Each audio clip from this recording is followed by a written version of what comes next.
trying to fight them or to give them a bath? Are you for real? Bree, your magic extinguished all of Ashley's fires.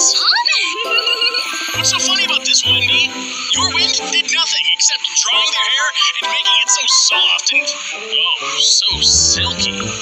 Should really give me the same treatment someday. Well, if it wasn't for Cody, we wouldn't be in this situation to begin with. Yeah, well, you should learn how to use your magic properly. What good is it if all you can do is give zombies makeovers? Well, you don't have any magic at all. You didn't do anything today, so stop yapping. That's not the point, so stop changing the subject. Exactly. Instead of destroying them, all you did was eat the same. Guess it's time to get off my ass, time to get off my ass.